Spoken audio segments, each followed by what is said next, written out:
Olá, estamos de volta. Bom, vamos ver aí, meus futuros PMs. Olha, nós falávamos das eleições de 1998. Vejam, é interessante que, se você olhar direitinho, eu dizia para vocês que em 94 Miguel Arraes sai candidato ao governo, mas não apoia Fernando Henrique Cardoso. Essa falta de apoio ao governo federal vai gerar um problema aqui para Pernambuco. E é bom que o aluno não esqueça.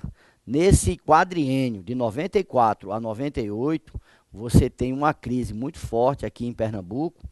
E essa crise, na verdade, ela é caracterizada inclusive por uma forte greve da Polícia Militar, juntamente com a Polícia Civil. Por que eu estou dizendo isso? Porque como você vai fazer um concurso para a Polícia Militar, de repente o cara bota na prova essa poderosa greve, que é justamente no final do quadriênio do governo de Miguel Arraes, de 94 a 98. Então vejam, no finalzinho desse quadriênio você tem essa greve da Polícia Militar junto com a Polícia Civil, ok? Em 1998, Miguel Arraes tenta uma reeleição. Então vejam, olhem para cá, 1994, Miguel Arraes é governador.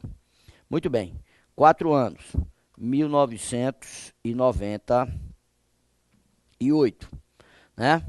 Veja, aqui você tem a greve da PM mais Polícia Civil, ok? Nesse quadriênio aqui, ó, finalzinho desse quadriênio.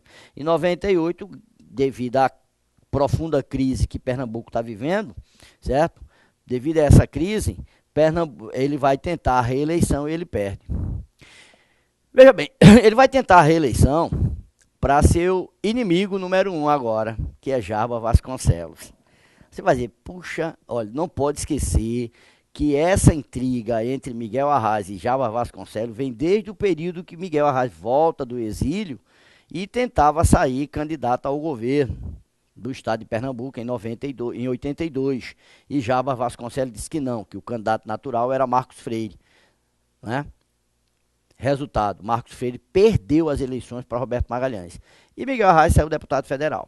Pois muito bem, em 98, Miguel Arraes vai tentar uma reeleição, certo? Jarbas Vasconcelos, como era inimigo número 1, aí a essa altura do campeonato de Miguel Arraes, vai fazer de tudo, tá certo? Para poder derrotar Miguel Arraes, ok? Veja bem, ó. Jarbas Vasconcelos, inclusive, vai unir-se, né, a membros do PFL. Para você ter uma ideia o que é política. O aluno tem que botar os pés no chão. Política é isso. Porque Jarbas Vasconcelos sempre foi oposição. Sempre foi a oposição aqui em Pernambuco. Para poder derrotar Miguel Arraes, Jarbas Vasconcelos, na verdade, ele uniu-se a membros do PFL e de outros partidos que foram situação, para poder derrotar. E realmente derrota Miguel Arraes em 1998. Assume o poder em 98. Só que tem um detalhe aí que eu acho interessantíssimo e o aluno tem que ficar atento nesse períodozinho aí, ó, que é justamente a questão da CELP, a Companhia de Eletricidade de Pernambuco. Veja bem, olha, nesse quadriênio aqui, ó, de 94 a 98, tá vendo? A gente fala da greve, da PM e da Polícia Civil, tudo bem. Mas é nesse quadriênio que a gente começa a observar a questão da CELP, a Companhia de Eletricidade de Pernambuco. É justamente no final desse quadriênio, certo, que a CELP será vendida. Foi um acordo, tá certo? Onde a empresa que era chamada de Iberdrola, hoje, na verdade, é Neoenergia, mas na época era Iberdrola. A Iberdrola compraria a CELP, pagaria, tá certo? Em 4 parcelas, certo? Essa CELP. E o interessante, se você olhar direitinho, o doutor Eduardo Campos era secretário da Fazenda do governador Miguel Arraes. Então, a ideia é que a primeira parcela já viesse direto para o governo Miguel Arraes, através do secretário da Fazenda, que era Eduardo Campos. O problema é que é justamente nesse momento que acontecem as eleições, né? Miguel Arraes precisava desse dinheiro, certo? Porque o Estado tá em crise e o governo Fernando Henrique Cardoso não ajudou como era para ajudar o governo de Pernambuco. Até porque o governo Fernando Henrique Cardoso está se virando lá para poder estruturar o real enquanto moeda. Aí veja bem, ó, Miguel Arraes precisava desse dinheiro da CELP para estruturar-se politicamente, certo? E fazer frente ao candidato de oposição, que era justamente Java Vasconcelos. Resultado disso aí, ó. Miguel Arraes não consegue o dinheiro dessa primeira parcela, vai para as urnas e perde em 1988, tá aqui, ó.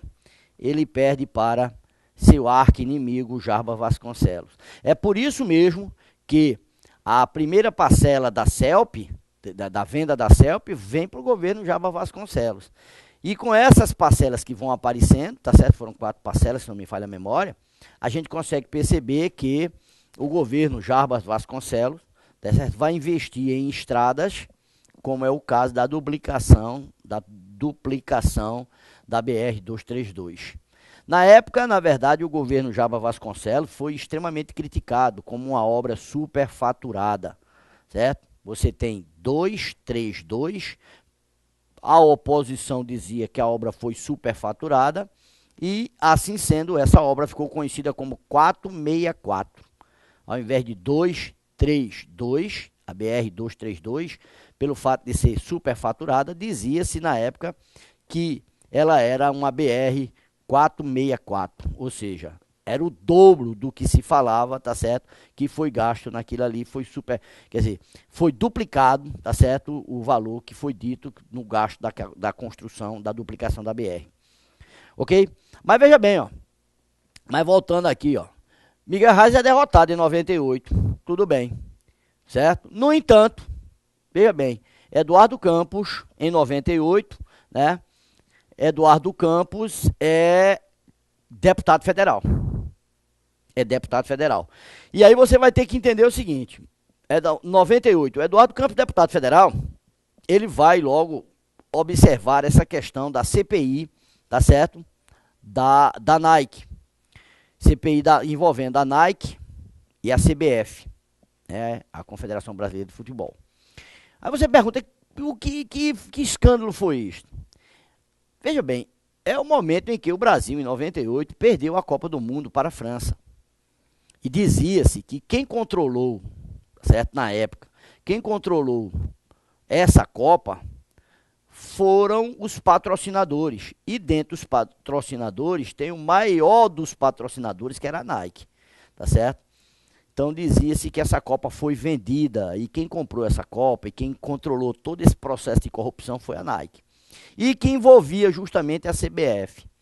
É por isso que Eduardo Campos, enquanto deputado federal, ele vai fazer parte da CPI da Nike. É bom que lembrem-se disso. A CPI da Nike envolvendo Nike e CBF. Tá certo? Mas também, como deputado federal, ele conseguiu aprovar um projeto-lei, tá certo? Que é justamente a questão do sequestro relâmpago. A gente sabe que sequestro relâmpago, na verdade, hoje é uma coqueluche, né? Mas na época, né, 98, a partir dos idos de 98, final da década de 90, para o início do ano 2000, 2001 e sai por aí fora, estava aparecendo esse tipo de crime, conhecido como sequestro relâmpago. É claro que quando você estuda direito penal, você sabe que existe o crime, né, de sequestro, né, e de cárcere privado, lógico. Mas veja bem, o sequestro relâmpago, certo? Eduardo Campos foi um dos que aprovou o projeto, tá certo, que transformava sequestro relâmpago em crime hediondo. Então, Eduardo Campos tem justamente isso no currículo dele também, o projeto da questão de transformar o sequestro relâmpago em crime de hediondo. Então, veja bem, você tem sequestro relâmpago, CPI da Nike, e aí você vai observar justamente o seguinte, vejam, em 1998, vamos voltar aqui para a telinha, tá certo? Você tem uma questão interessante que você vai de 98 até 2002. Deixa eu apagar essa tela, vou botar aqui uma tela limpa, pronto. De 1998, você vai até 2002. Preste bem atenção. Então, nesse período aí, o Eduardo Campos, na verdade, ele é deputado federal, como eu disse, ele vai apresentar um projeto, né? Certo? Apresentar um projeto para os municípios que preservarem o patrimônio cultural. Tem que entender isto. Que preservarem o patrimônio cultural, receber uma verba, tá certo? Que repassada pelo IFAM, tá certo? Para esses municípios, com o intuito de preservar a questão cultural, tá certo? Aqui nos municípios de Pernambuco, para evitar a destruição de patrimônio cultural, tendo em vista que é a memória viva, né, por assim dizer, é a memória que ali fica resguardada da cultura de Pernambuco. Então, por favor, Eduardo Campos, como deputado, participou da CPI da Nike, da CBF, transformou o sequestro relâmpago em crime e ainda vai apresentar um projeto, tá certo, que favorecia os municípios que preservassem, na verdade, o patrimônio cultural, ok? Veja bem, em 2002, a gente consegue observar justamente o seguinte. Veja bem, ó, o PSB vai apresentar um candidato próprio para as eleições de 2002. Esse candidato próprio é justamente Antony Garotinho. Antony Garotinho, veja bem, ó.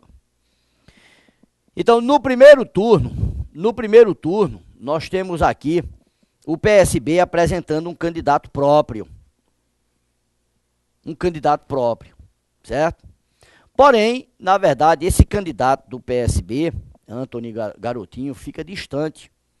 Fica muito distante. Terceiro lugar, se não me falha a memória, terceiro ou quarto lugar. Certo? O segundo turno vai ser disputado justamente com Luiz Inácio Lula da Silva. Então, é importante que o aluno entenda justamente o seguinte. No segundo turno de 2002, o PSB, certo? Já que o candidato próprio do PSB, Antônio Garotinho, fica distante, certo? O PSB vai apoiar Luiz Inácio Lula da Silva, ok? E aí, então, você começa a ver o seguinte. Em 2002, começava o governo petista, o governo de Luiz Inácio Lula da Silva. Ora, veja bem, ó, como o PSB, certo? Apoia Luiz Inácio Lula da Silva, apoia o presidente Lula, no segundo turno, é claro que Lula vai chamar Eduardo Campos, tá certo? Vai chamar Eduardo Campos para ser seu ministro da Ciência e Tecnologia. Mas, por favor, é isso que eu quero que entendam. Vamos ter calma aqui, vejam.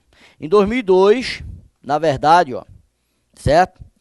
Miguel Arraes, em 2002, ó, saiu, foi o último mandato dele. Já aos 86 anos, se não me falha a memória, em 2002, se não me falha a memória, ele já tinha 86 anos, em 2002.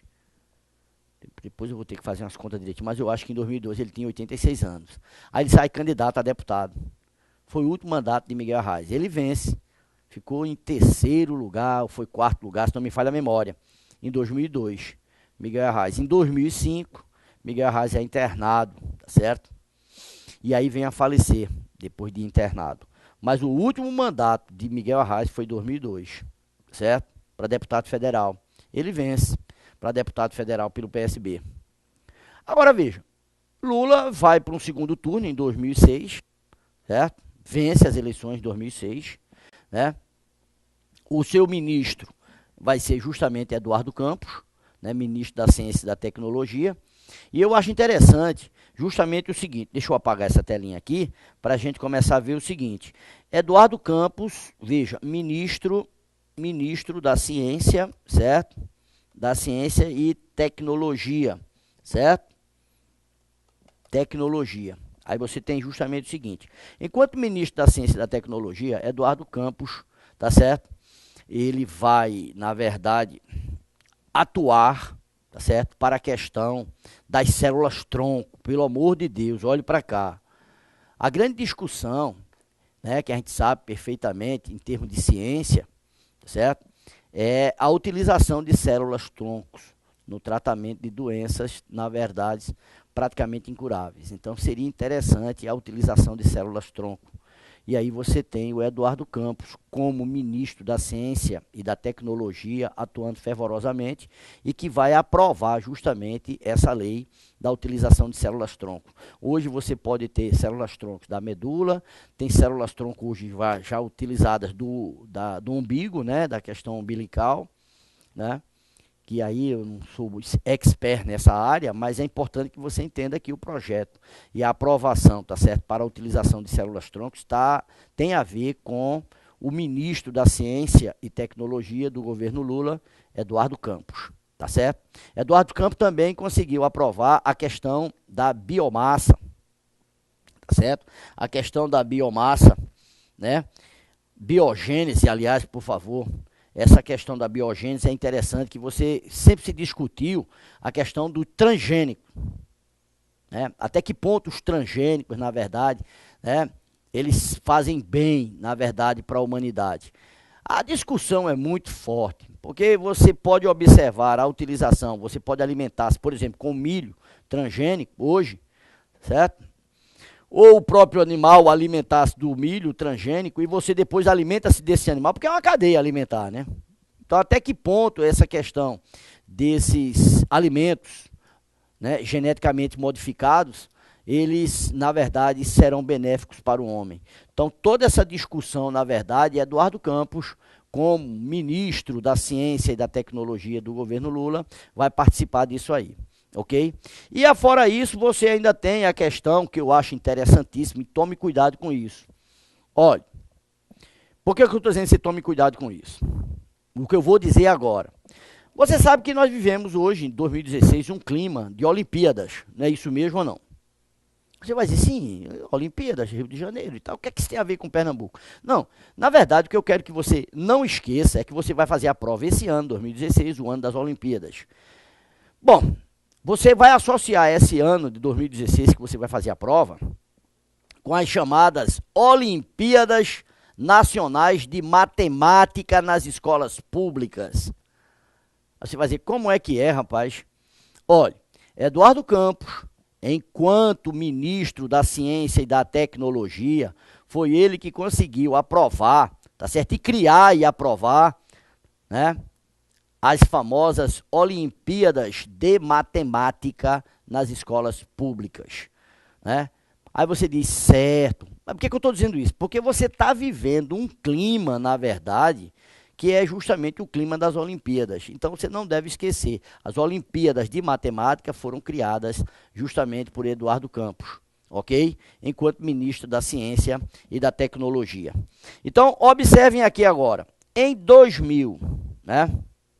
E 10, tá vendo aí? Em 2010, aliás, por favor, deixa eu apagar aqui. Não, veja bem, ó, em 2006, né?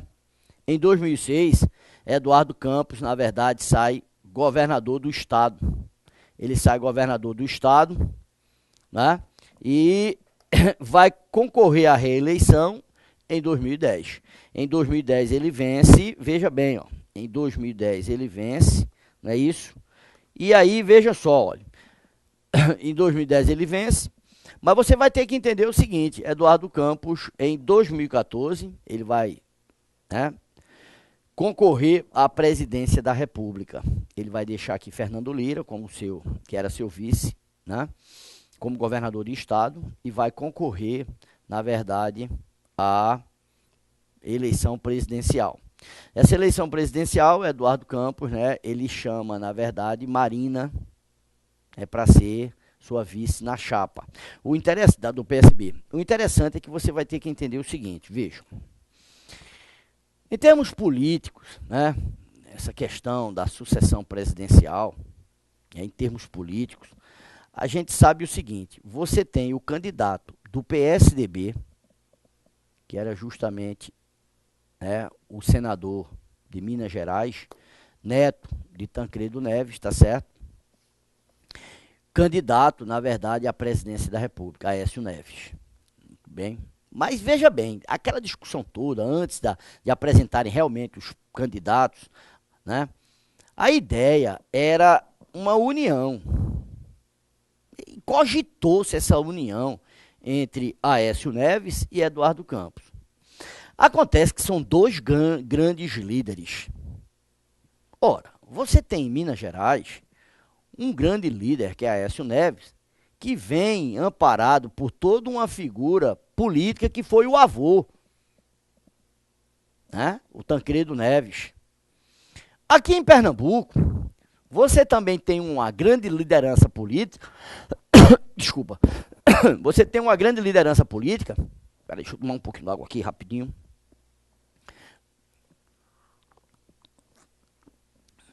Vejam, voltando. Você tem uma grande liderança política aqui em Pernambuco, que é justamente o Eduardo Campos.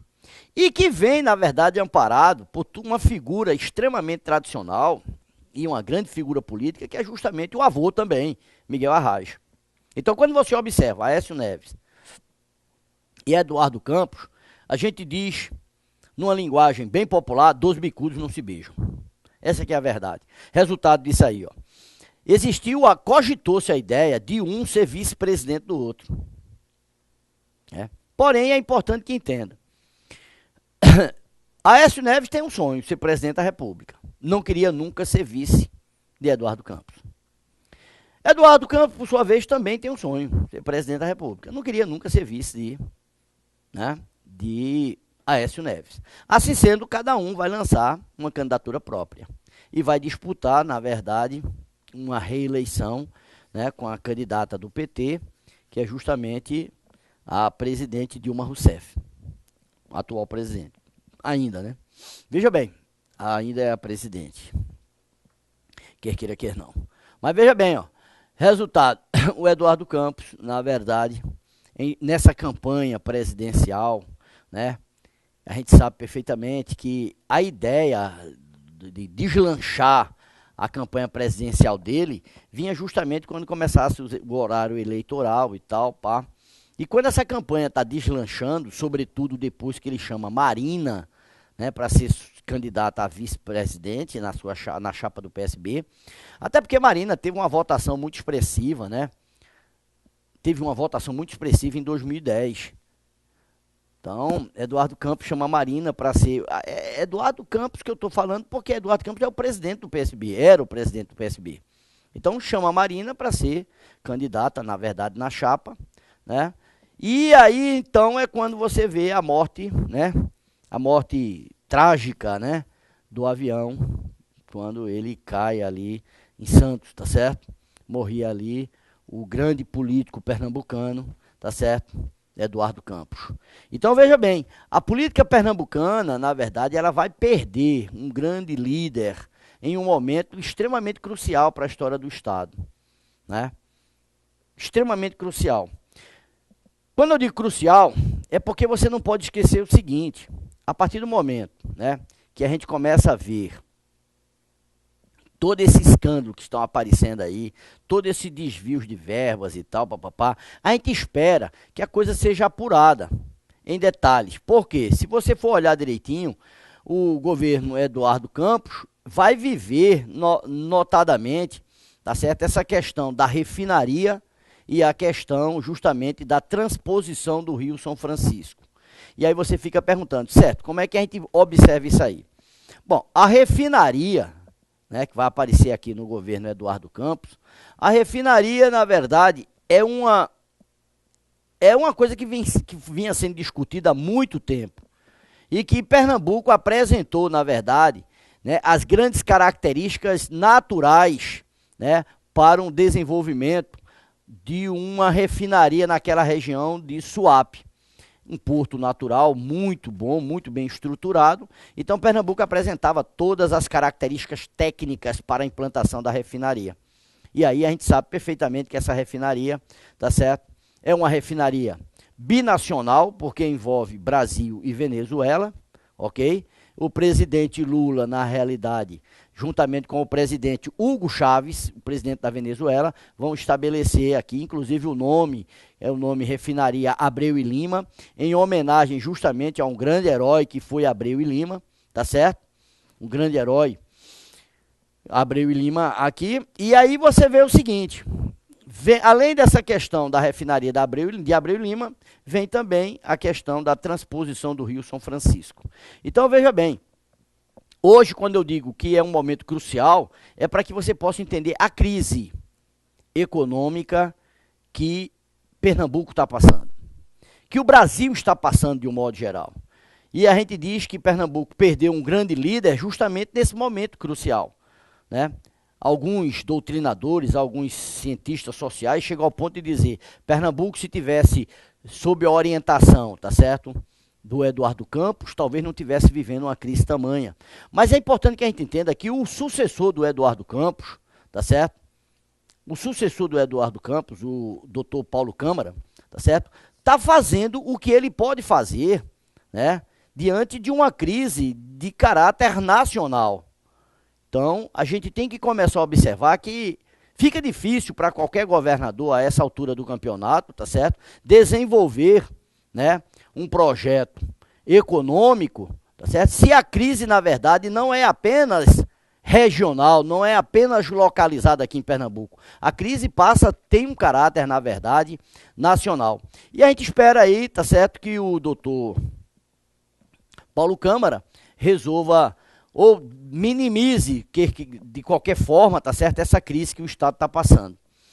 Então, olhe bem, ó, vejam, a gente termina aqui o nosso conteúdo e eu vou fazer o seguinte, eu vou aproveitar o próximo bloco, né, para fazer uma revisão bem rápida e apontar, assim, alguns itens que a gente espera que sejam aqueles itens explorados na prova.